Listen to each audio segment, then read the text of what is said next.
So today we're going to be presenting two recent SNARKs which have come out, and the reason we're doing a joint presentation is because they are very, very similar.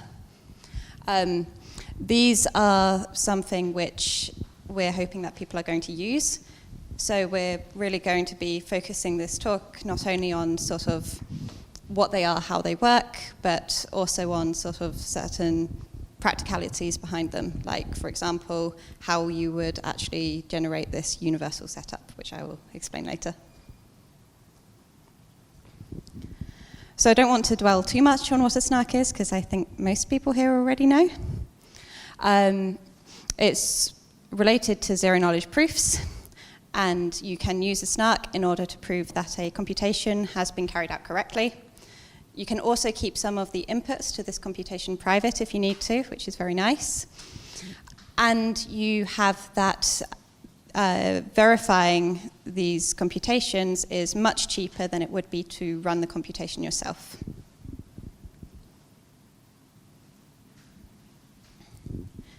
In order to actually be able to run SNARKs, though, we always have a setup. You have to be able to generate a set of public parameters shared by all parties. But as for what this setup looks like, we kind of have some different styles. So the one that we'd really like is a transparent setup. And the idea here is that the setup just takes public inputs and outputs public outputs, and given this, nobody is able to know the information they would need to break the security of the scheme. The thing that we have for our most efficient schemes, which is sometimes problematic, is a trusted setup. And these are quite hard to coordinate because you have to do an individual trusted setup for every single application that you're going to run them for.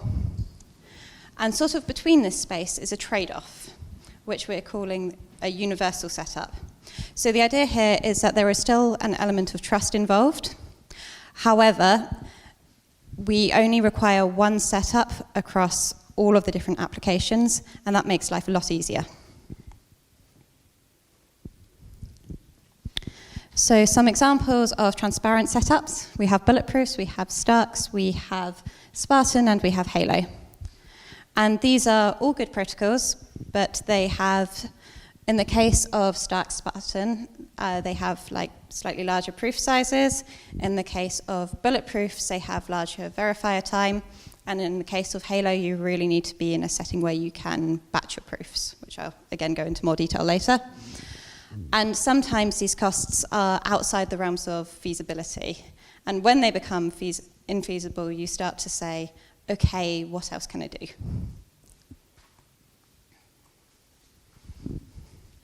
If you want something really fast, we do not know how to beat the schemes with trusted setup. They have the smallest proof size, they have the smallest prover computation, they have the verifier time we're now sort of kind of getting on par with, but those other two things we really haven't been able to beat. And kind of the way you do this is that there is a specialization phase where you take your public parameters and you upload a description of your program into your public parameters. And that particular phase is done as part of the trusted setup, which is why we have to do a different setup for each application. So in a universal phase, that specialization process, it's still done at some point in time, but we can make it so that it's not done during the trusted setup. And this is why we're able to run them across lots of different applications. So in the case of Sonic, the specialization is done after proofs have already been generated. So you have your trusted setup, and then you have many, many provers that take in the output of that and they generate proofs. And they then pass on their proofs to some untrusted party who aggregates them together, and only then does the verifier check the proof. So then the verifier will compute for themselves the specialization description of the circuit, but they only have to do this once. and the rest of the process they can do for the rest of their computation time goes towards actually checking the proofs. But what this means is it means that if you're just checking one sonic proof at a time, it is really not efficient. You only get efficiency if you're checking, say, 100 at a time or something on that scale. So this was kind of the problem that Marlin and Planck were trying to tackle. They were saying, what if you're not in a position where you can batch your proofs? Over to Zach. Cool. Hello. Is this off? Is this off? On? I don't turn this on. Yeah, it's on. Oh, it's on. Sorry. Just, do you want to, should we swap? Oh, yeah, Okay, cool. Hello. So, yes. What if you're in a setting where batching proofs is difficult? So, for example, if you are, for example, creating a smart contract where you want some private variables, batching proofs will be difficult because storing individual transactions on chain as you aggregate them into a batch, that's going to be extremely expensive. If you aggregate your proofs off-chain, then you start getting into big coordination problems and kind of race conditions and censorship attacks. And if your smart contract is relatively low throughput, then you start getting latency problems because it's going to take a very long time to collect enough proofs together to actually verify them as a batch. So it's not ideal for kind of one-off applications. And it's not ideal for kind of small, niche, boutique SNARKs that can't benefit from amortizing the cost of verifying a batch. So the question then is what to do about it? And this is where I can't do tech, sorry, 1 second. Yes, this is where the new wave of SNARKs comes in, so Marlin and Planck. As a brief aside, I believe Marlin was named as such because Marlin is a very fast fish. Yes, it was. And Planck is slang for cheap wine, where the commonality is working on Planck gave me a headache, similarly to consuming it. But both of these share a lot of similarities. The circuit construction has two phases to it. So you have your trusted setup where you're generating this structured reference string, which you have to do as a one-off cost. And then the second stage is this kind of untrusted circuit specialization process where you use your trusted setup to, the output of your trusted setup to encode a specific circuit. And this is done in an entirely trustless manner. Anybody can verify that this processing step has been performed correctly, and it doesn't require generating any new secrets. The structured reference string that comes out of these things is typically quite a bit smaller than the non-succinct SNARKs as well, which is particularly useful when you have large circuits with millions of constraints, where storing the reference string will become a problem. So a little bit of a flow of how this works in the succinct universal world is you have your little trusted setup, then you go through this specialization phase, which, to verify any proof of knowledge of a program, the verifier is going to have to perform some kind of linear time computation. So what we do here is we cheat a little bit, where we kind of create succinct commitments to the information that a verifier needs to verify a circuit. This will be at least linear time, but you only have to do it once, and then you can serve multiple proofs of knowledge repeatedly over and over again, and the verifier can verify those all in kind of a near constant time, which is great. It's what we're aiming for. So I'm going to just talk a little bit about Planck, and then Ray's going to talk a little bit about Marlin. So with Planck, you have a circuit which is described with addition and multiplication gates, so like the relatively standard construction. However, unlike something like Groth 16, addition gates aren't free because we have limited structure we can embed into our reference string. But you can get custom logic gates instead. So you can have things that are a little bit more niche than an addition or multiplication gate. So, for example, you can have a gate that checks that constraint as a Boolean. You can have a gate which evaluates one round of a mimic hash function. So you can have this kind of extra customization that isn't going to incur any extra prover time or not much verifier time. But I can get onto that later on in questions if people are curious. But as Mary said, this talk is really to get people to use this stuff. This isn't just theory. We're pulling this into the world and planning on using it for Aztec, but our tooling and libraries are all open source. This is some of the benchmarks of our proof construction and verification library that we have, where This might be a little bit hard to see from a distance, but this is benchmarks for kind of randomized Planck circuits with varying number of arithmetic gates. So this includes addition and multiplication gates. So the amount of work you can do per gate will be less than a Groth-style construction. But you can see here, even for 1 million gates, running on a relatively weedy laptop, my Surface Pro, you can construct a proof of knowledge in under 23 seconds. So that's quite pretty snappy, and we're very confident this is kind of fast enough for general purpose use case, where if you have if you want privacy preserving transactions and you code the logic of that as a SNARK, then people will be able to construct proofs of knowledge of that SNARK using consumer grade hardware, standard laptops, and that's something we're very, very excited by. And also this uses the BN254 curve, which is the only curve theory supports as a precompile, so security is not as high as curves like BLS 381, but it's still very sufficient for the kind of proof construction that we're doing. And verify time under 2 milliseconds. So in terms of gas costs on Ethereum, post EIP 1108 is going to run you at about 250,000 gas to verify Planck SNARK. And you don't incur extra costs for larger numbers of public inputs, like you might with Groth 16. Right.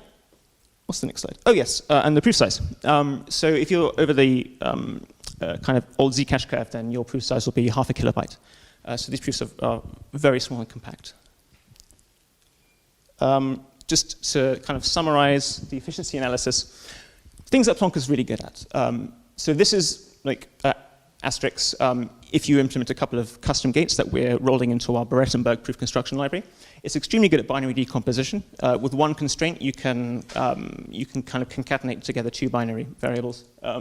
It's great at sequential hash algorithms like Mimic, and also elliptic curve primitives, where you can use custom gates to kind of evaluate an elliptic curve point addition in a couple of constraints, which means that Pedersen hashes, that kind of stuff, very, very efficient. It's not great at where large linear relationships, so if very high fan-in linear relations, big fan-in addition gates, or you're trying to do matrix addition or matrix multiplication. So for example, sponge-based hash constructions like Poseidon, then Planck is, you'll incur extra costs for the addition gates because that isn't free. And that's a link to our library if people want to have a look, have a play around, as it's all open source and contributions are very welcome. Right. Sorry, we should switch. Okay, so now just going to talk through some of the numbers in Marlin. I should say that with the proof size and the prover time, we have some ideas that we're currently working on in order to get these down further. So these are just, I would say, upper bound on the proof size at the moment. But you can see we're talking roughly a kilobyte if you're talking BN 256. You were 254, weren't you? Is it the same? I'm not sure there's a consensus on it, but it's the old Zcash curve. Yeah. And we're talking 1.3 kilobytes for the BLS 381 currently. In terms of the prover time, it is a bit slower than Groth 16. As I said before, we're still not in a position where we can match Groth 16, but not overly so. It's okay.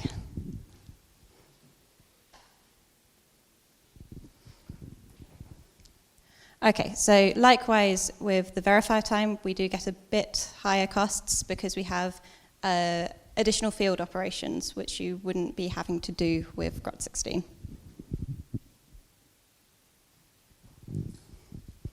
Cool, right. That's everything. Okay, switch through, sorry. We're very excited to kind of talk about like the applications for SNARKs, because that's really what we're getting at here. Like the technology is it's nice and cool, but really what you can use it for is what is really what drives me and what drives us at Aztec. And so just here are some examples of the things that we are either currently working with partners to integrate, or kind of plans that we have that we for Planck once the technology is more mature. Obviously, private digital currencies and private stablecoins, things like the Zcash cryptocurrency or the carbon stablecoin, something we're very excited by, as well as bringing traditional financial instruments on chain, where you can provide the privacy guarantees that you would expect with kind of old school financial services, but you can use the consensus of a public blockchain to massively improve efficiency and access. And then things like voting, obviously anonymous voting, and dark contracts is the thing that really excites us. Basically, a smart contract where not only are the inputs and outputs of your smart transaction private, not only are the identities of the transaction senders private, but the actual code that you're executing is also private, which means it can be proprietary, but you can still use the consensus of a public blockchain to execute it. But here's a question to the floor, really. Like, kind of, what are the applications that you're interested in seeing? What's the stuff that you would like to build if the technology was a bit more mature? So we're going to kind of have a little bit of a brief enforced Q&A. So I expect anyway. So really, questions for the audience. Like, what kind of applications would you like to build? Imagine you had kind of tooling was perfect, technology was mature, there were no problems. It was just like writing some JavaScript, although hopefully more secure. What applications would you like to see? What drives you? So dark contracts are incredibly interesting, actually. Yeah, it's Holy Grail, isn't it? Fair enough. Yep. Yeah, that's pretty much where all of this is making a beeline towards, I think. But yeah. I think my issue is that I can't even think of what I would want to build with this, because I need to figure out really what this does and what's a good problem to apply it to. And that's really the cool thing. It's coming up with a problem where this really solves that problem nicely, but it doesn't really just fall out of my head. That's probably something you need to do quite a bit of thinking about. Yeah, absolutely. Yeah, I mean, it's not a technology you want to retrofit onto a existing problem if you're just searching for a solution. So some examples. Actually, what kind of got Aztec and our team into blockchain in the first place was we weren't originally a privacy company. We were doing syndicated loans and corporate debt on chain, so making processes much more efficient, allowing different lending institutions to coordinate with one another to create these financial instruments, these loans, even though they didn't trust one another, they were competitors. But they had to coordinate to achieve a common goal. So, for example, they weren't comfortable sharing data with one another because they feared it would be monetized. Things that a public blockchain are perfect for trustless execution. But obviously, privacy was a massive, massive problem because it is a huge competitive disadvantage if everybody knows what you're holding and what you're trading. And so that's really what got us into privacy, what got us into Aztec. And so doing that kind of massively improving kind of the efficiency and access to existing markets by putting these assets on chain. Question over there. Did we answer it yet? Yeah. What about the applications? So I'm new to the field, so I don't know, maybe it's not applicable at all, but I would like to see some privacy preserving analytics you described earlier, because privacy security huge issue. I've seen some applications with other cryptographic primitives like co-working encryption and stuff. I've seen that they're not that practical, so I'd like to see how SNARKs could be used to maybe, have encrypted information, but also be able to ask questions to that information and extract some analytics out of that. Okay, so you would like to have not only the ability to sort of run computations over encrypted data on chain, but you would also like to be able to query that encrypted data in order to get relevant information out. Mm-hmm. Awesome.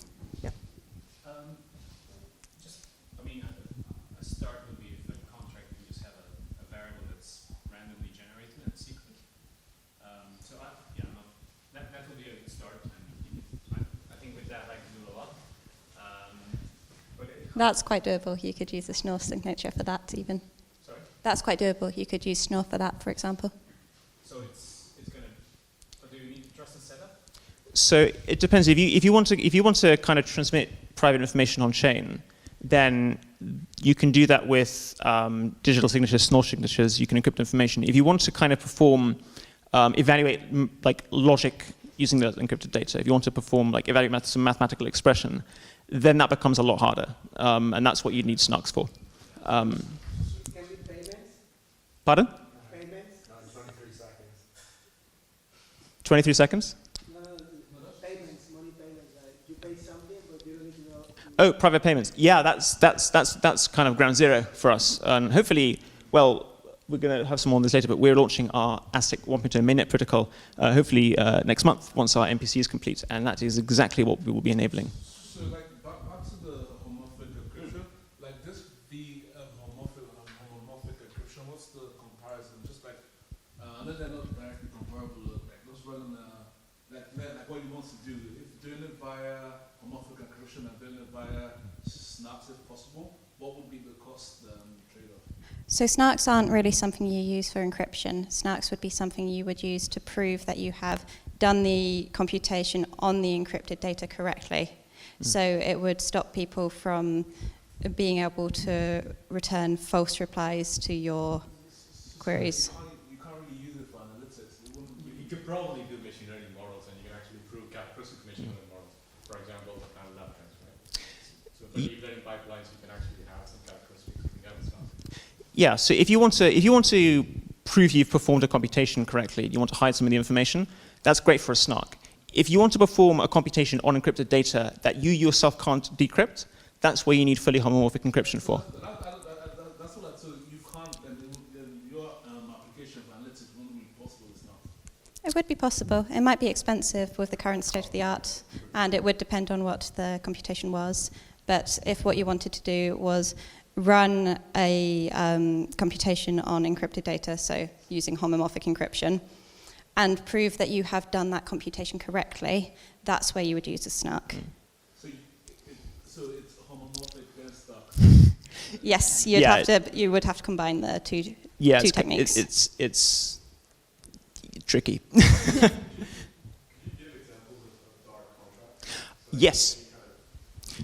So a dark contract, for example, so if we're going to go completely pie in the sky, something which excites me is imagine you want to create a decentralized organization to fund investigative journalism in a repressive country where that wouldn't be tolerated or allowed. So this might be a little hard and not a panacea, but with a dark contract, what you could do is you could create a DAO-type structure with explicit rules about governance, about funding, except that smart contract would be hidden from the world. So the stakeholders in that contract would be hidden. The amount of capital that smart contract has would be hidden. Where it deploys it to would be hidden. And any votes that are held to determine where its funds should be distributed would also be hidden. All of the transactions interacting with that dark contract would just look like random gibberish going to the blockchain. You wouldn't even be able to tell which contract was being called. Yeah, so it would open up some potentially quite powerful use cases. But like, there's also the existential problem it also introduces. Is that something you should build? It's a very good question, and certainly not something that Aztec is building right now, because that is basically like poking a can of nitroglycerin with a stick. But something, for example, what we're doing with things like Aztec is you can create that kind of structure, but you can have kind of viewing keys that allow you to decrypt the contracts, that allow you to decrypt the identities of the people interacting with it. But those viewing keys aren't available to the general public. You can give them to auditors, to regulators, and still have confidence that like people peeping on the blockchain and its transaction records wouldn't be able to see anything.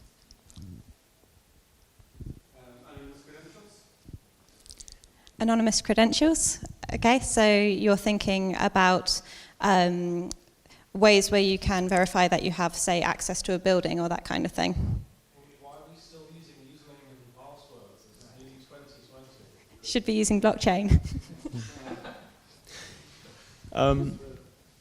Yeah, I mean that's a kind of a deeper question, because obviously if you use, things like Ethereum private key is very powerful, very expressive. If you lose it, you can't call somebody up to reset it. Although people like Argent are kind of doing an incredible job at tackling that problem. Yeah, credential sharing, KYC, incredibly useful if you can kind of prove that you've been KYC'd by a trusted party without actually revealing who you are, or without having to give that the KYC individual information that they can then sell on and monetize, is extremely powerful. Yeah. So you mentioned about 625K is the heaviness of the transaction rate of proof, something like that in your slide. Sorry, could you repeat that question? The heaviness Heaviness. Yeah. Mm. On the chain, how much can it take of block space? How much block space is it going to take? So when it comes, for transactions on things like Ethereum, there are kind of two limitations: is the computation you're performing and the amount of like physical storage space it's going to take. And so the storage space, theoretically, for a proof is absolutely tiny. It's about 512 bytes, and the computation is minimal. It's like 250,000 gas. Also bearing in mind that this wouldn't be proofs that you would keep around forever. Oh, sorry. Also bearing in mind this isn't proofs that you would keep around forever. They are proofs which you would see, verify, discard. Mm. On the other hand, it's very application specific. For example, if you want to encode the logic of a sidechain as a SNARK, where one SNARK proof is validating, say, 10,000 transactions, then you start to run into a data availability problem, because the amount of information that you will then need to construct a proof of knowledge over that sidechain becomes quite large, because every single transaction that occurs, you need to, like, it'll take roughly, if it's private, about 32 bytes of information. And if you do not have the log of every single transaction on that sidechain, you can't serve proofs of knowledge extracting your money from that sidechain, which is a problem. And so if you want to put that all on chain, that gives you a relatively hard cap on how many transactions something like Ethereum can support.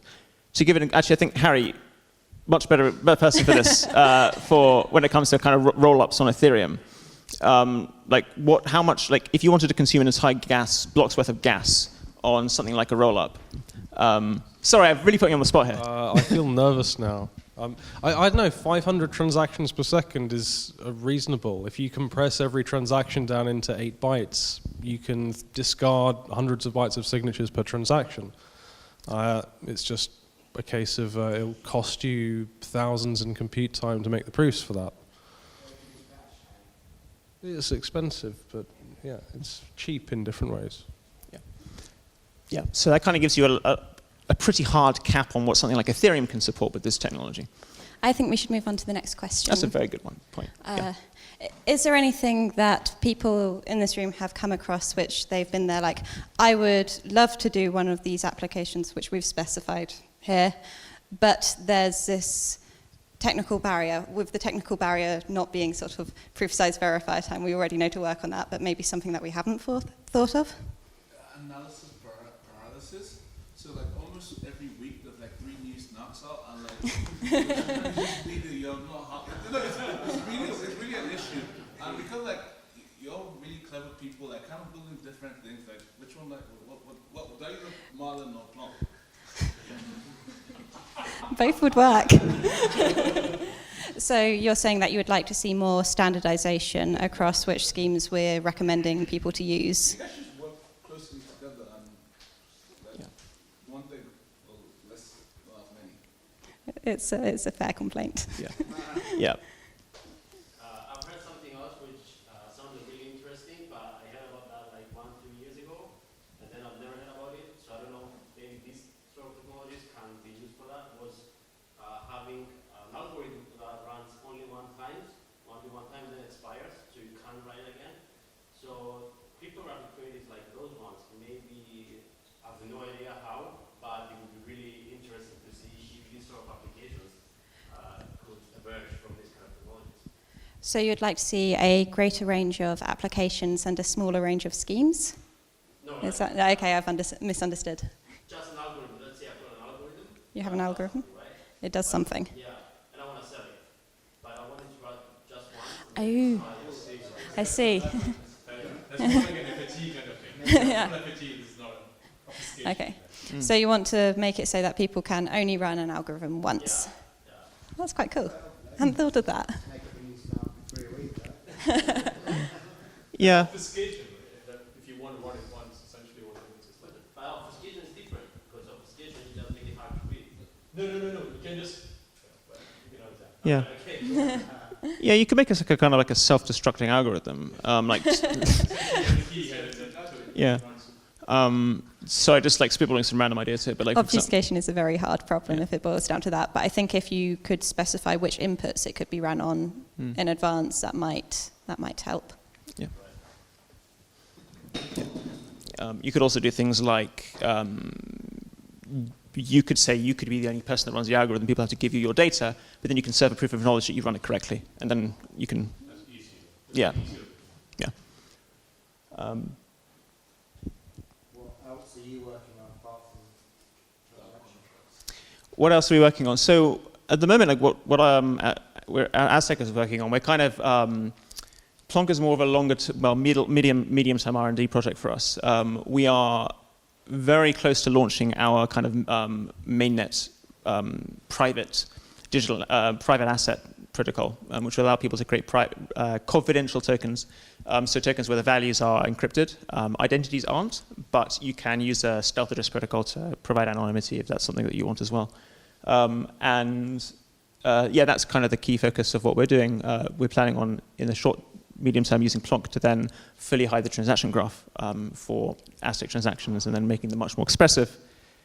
And then longer term dark contracts. Yeah. How does Plonk fit into like the transition between Aztec 1.0 and 2.0? Because you use Plonk for your MPC, then you use Plonk again for 2.0. How does that work? So our MPC is quite serendipitous.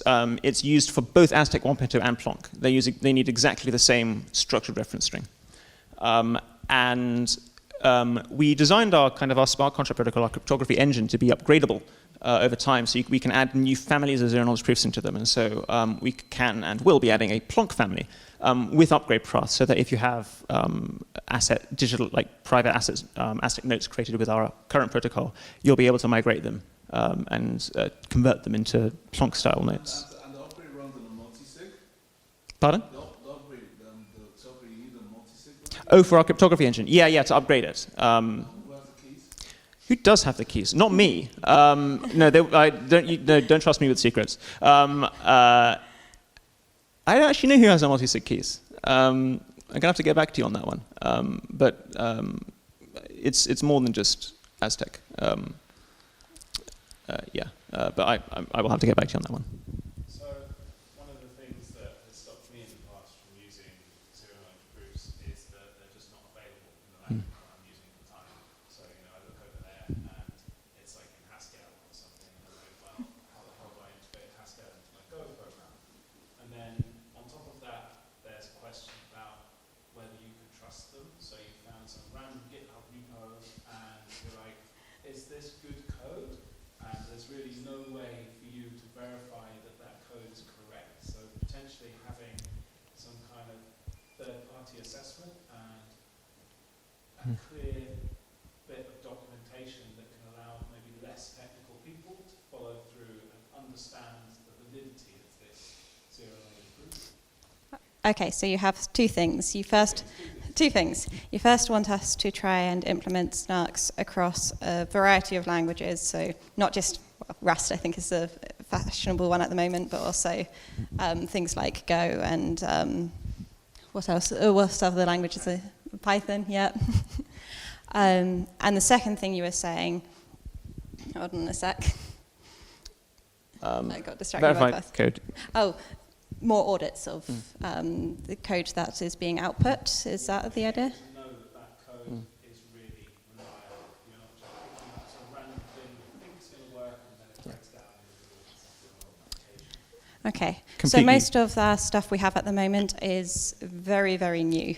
So the reason it hasn't been audited yet is, I would say, because it's too new, but people are moving towards this. Yeah, absolutely. And definitely anything that Aztec pushes to production gets audited. Our Aztec 1.0 code base has been audited by the consistent due diligence team. We're currently completing a security audit by trail of bits. And so for us, that's extremely important that people who use our code and our software can have confidence that it works. Can you actually see that it's been audited from the GitHub repo? That's like the first call to the developer for using something. I'm not sure. So But like from your auditor. we'll definitely, we'll get on that. That's important. Yeah. Yeah, that would be good. Okay. So just so that people can hear on the video, the comment there was that we should always have a signed comment from our auditors on audited code on GitHub, so that developers can actually tell that this is audited code. Yep. Cool. We should move on. Yep. Okay, what's the next slide? Fun name of conference. switcheroo. Okay, we're going to get a little technical now. I'm sorry. So when you're building a SNARK, they almost always work in the same kind of way. You start by saying, how can I describe my program as a system of constraints? You next say, given my system of constraints, how can I change these into some kind of polynomial expression? In the case of universal things, you need them to be univariate. And then you finally say, given this polynomial equation, how can I verify that that holds? And the way we do this in Marlin and Planck is using a polynomial commitment scheme. And you'll notice that the only thing in all of these 3 steps that requires any cryptography at all is the polynomial commitment. So my takeaway from this is that when we build better polynomial commitments, we almost always will get faster SNARKs from those better polynomial commitments. And this is something that people have been working on a lot recently. It's quite a big research area. What is a polynomial commitment? The idea is that you can commit to a polynomial, and when a verifier asks you to evaluate that polynomial at a point of its choosing, you can not only evaluate that polynomial, but prove that you have evaluated it correctly. That's all it is.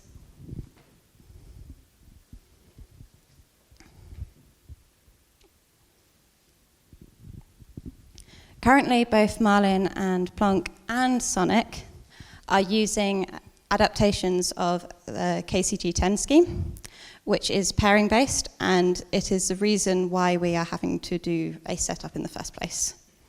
And there have been recent works which have been looking at getting rid of this setup by building polynomial commitment schemes which don't require setup.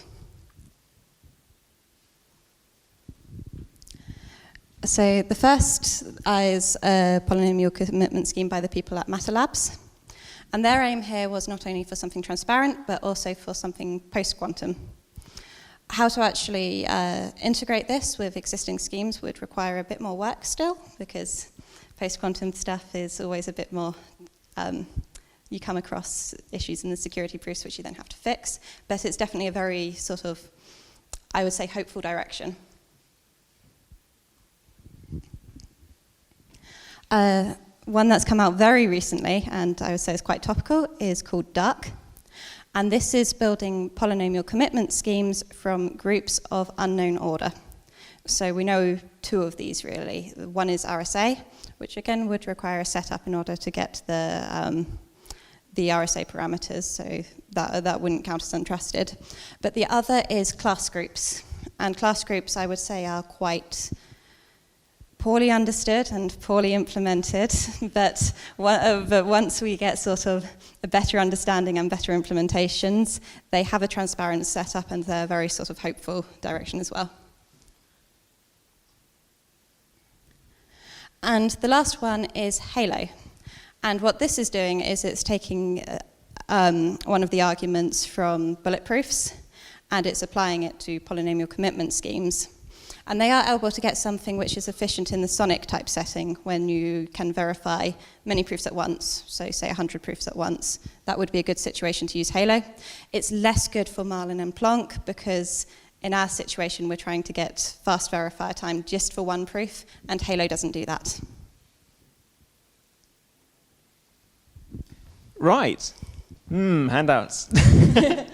So yeah, the table over there, we have, with Mary and I, have created like some handouts that kind of describe Planck and Marlin in a bit more technical depth because we wanted to kind of not splash 50 different random equations on a slide and expect people to follow. So they are over there if people want to have a gander after the talk. Basically, it describes the Planck handout describes how Planck works, like kind of the intuition behind what we are trying to do, which is we sought to kind of represent program circuits using vectors of variables instead of polynomials because vectors are more natural and intuitive, and then find a way of translating those vectors into weird fancy polynomials that you can then commit to with a succinct polynomial commitment scheme. And then it goes into a bit more detail about this idea of the local gate check and a global consistency check, which I'll talk about in the next slide. and then how to achieve that global consistency check via a permutation argument, which, hang on, might become a bit clearer here. So if you have a system of constraints, like described with an arithmetic circuit that's made up of additional multiplication gates. So in Plonk, actually, we have kind of like one universal gate structure, which you can either morph into an addition or a multiplication gate, depending on your needs. Checking that, like, kind of each gate has it's like the wires feeding into and out of each gate to satisfy. That's relatively easy to do. What's a lot harder is checking that all the wires connect up correctly. So effectively, if you have a gate where one output wire is feeding into two input wires, how do you check those values are the same and that a prover hasn't cheated and provided different values? So that's really one of the key innovations of Plonk, and we use a permutation check for that. And so this is an example that Mary came up with, which is a lot better than anything I've ever managed to think about. Basically, imagine you have a set of wires. So we have 5 wires, and the colors map to variable values of these wires. If you want to check, imagine your SNARK circuit demands that the first, the fourth, and the fifth wires have the same value, and that the second and the third wires, they're not linked to anything. They can be whatever value you want them to take. Then what you can do is you can say, well, then you can define a permutation mapping. So if you map wire 1 to wire 5, wire 4 to wire 1, wire 5 to wire 4, and you then you reorder your wire values according to this new permuted index. If they are the same, then it means that the wire values have been copied correctly. That wire values 1, 4, and 5 actually are identical to one another. And that's how we do our copy checks. It's a probability, right? Pardon? It's a probability, right? Because it's a permutation. Probability, did you say? Yeah. Yes. So it's probabilistic proof. So it's like with overwhelming probability, but yeah, there's a security parameter inside there. It's like 1 in 100 and 1 in 1 to the 128. Depends on the security of your curve. And so the key innovation that Ariel and I came up to describe in the Plonk is basically how to do this efficiently with the minimum number of commitments and with the minimum number of prover overheads. Yep, sorry. That's it for Plonk. Okay, so Marlin is working with R1CS constraints, and these are reasonably standardized. You'll find that most ZK interfaces are using R1CS at the moment. I'm not going to go through how it works at all today, but if you want to see some slides that I've written for a different presentation, then just give me an email and I'll send them over to you. The general idea, though, is that we have this matrix equation, a Hadamard product, which says that the Hadamard product of matrix A times this vector with B times the vector minus C times the vector is equal to the 0 vector. The matrices are public, and these are what define your program. The vectors are private, and these are what define your program input.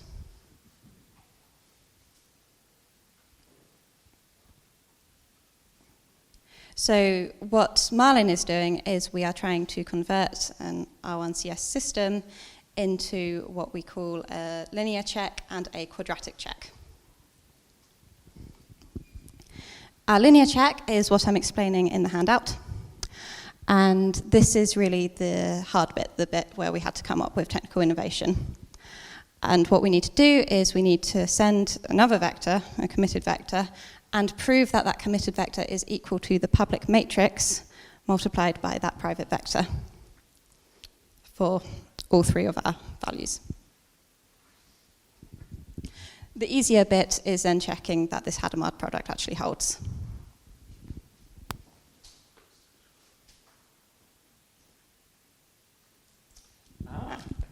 Here's the question. Have you got the cards? Somewhere. Hold on. I'll let Mary explain this, but this is our attempt to provide a bit of intuition behind the trusted setup process and why you can have an extremely high confidence that like a well-executed trusted setup is completely trustworthy.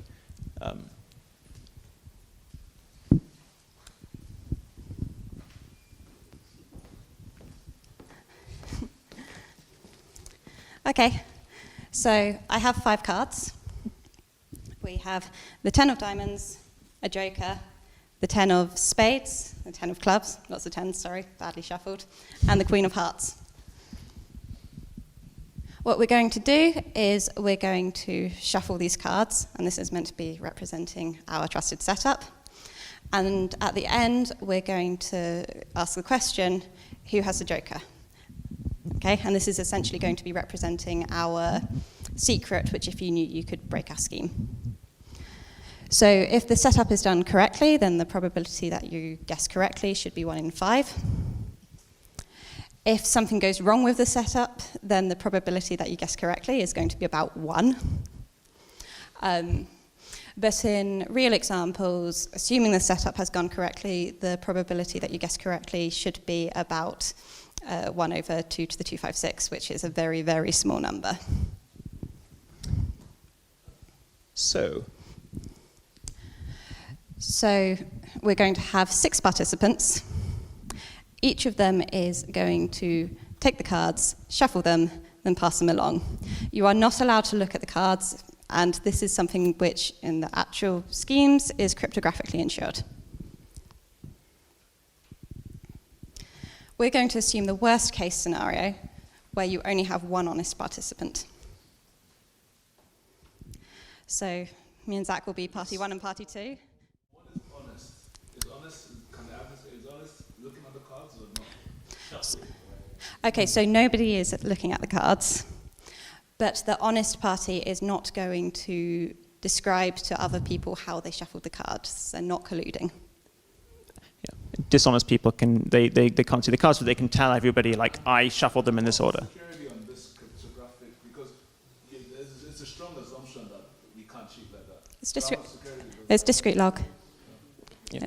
It's pretty likely. That's a standard cryptographic assumption. Ideally, like, what we want to reduce this to, so basically if you can trust that at least one person was honest, then the scheme is secure under the discrete log assumption. Okay, so please could we have 4 volunteers? Fantastic. Awesome. Wonderful, just 2 more willing victims. I can order someone to volunteer. Fantastic. Okay, so fine, right, we have enough. Who's the least trustworthy of all of you? No, the most, the most trustworthy. Who's Sorry, the most yes. trustworthy?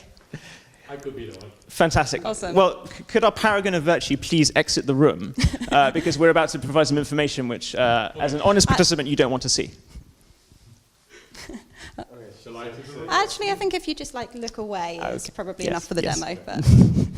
But again, please don't cheat. And we're going to look at the cards to start. But after we've looked at the cards, no more looking at the cards. No cheating, please. Okay. So this is the order, everyone. We have the 10 of diamonds, followed by the joker, followed by the 10 of spades, followed by the 10 of clubs, followed by the queen of hearts. Opposite way around.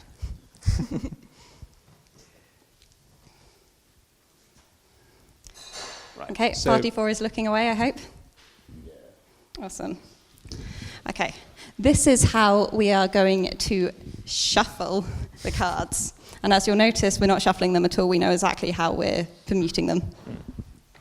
So I'll go first.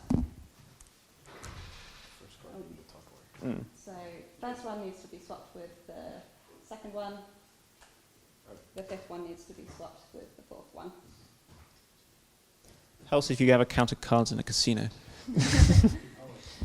Right, Your okay. turn. Dishonest party number 2. Don't show them. Also dyspraxic party number 2, so I hope I can do my bad shuffle correctly. Okay, so you're swapping card 1 with card 3. Yes, okay, I've done that. Fantastic. Okay, Right, who's I'll person hand it to 3? my colluding party. Yep, first one with the 5th one. Okay. Could our honest... Oh, hold on. Could our honest party please enter the room and pretend they heard nothing?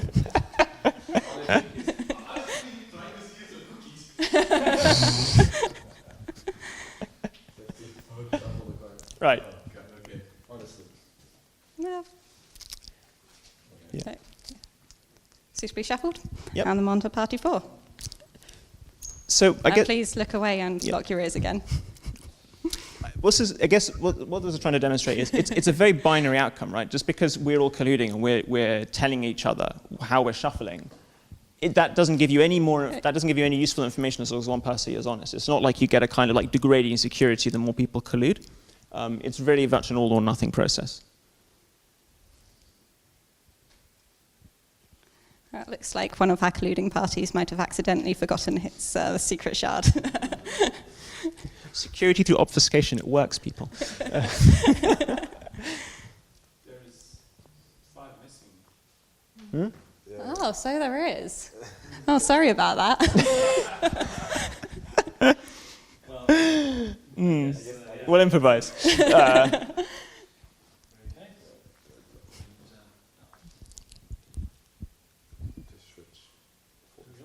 Fantastic. Awesome. Right. Okay. I'm going to hand these out now. Hand them out to 5 people. Oh, it can be us 5 actually. That works.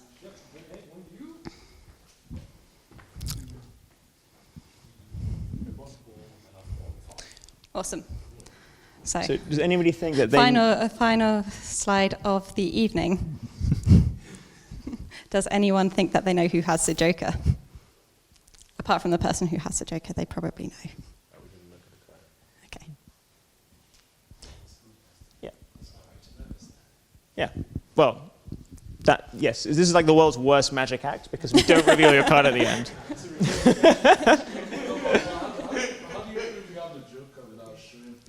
So the idea is... the idea is that nobody knows. You never do. Because the honest person messed it up in the middle. Yes. Yes. So here, like the Joker represents the toxic waste, and so what we want with our trusted setup is we want like an encrypted representation of that toxic waste. So you have it as an elliptic curve point. So for example, if you have an elliptic curve point G and the toxic waste is X, you have X multiplied by G, you have X squared multiplied by G, etc. And you can use these to commit to create kind of polynomials because you can multiply. You can take some high-degree polynomial, take each coefficient, multiply it by the relevant elliptic curve point that maps to like the relevant power of X. And you can do that without actually having any idea what X is, which is really, really important. Because if you do, then both Plonk, Marlin, Sonic, Groth, everything relies on that assumption. Yeah. Duncan has a Joker. Oh, thank you for listening, everyone. And a round of applause for our volunteers.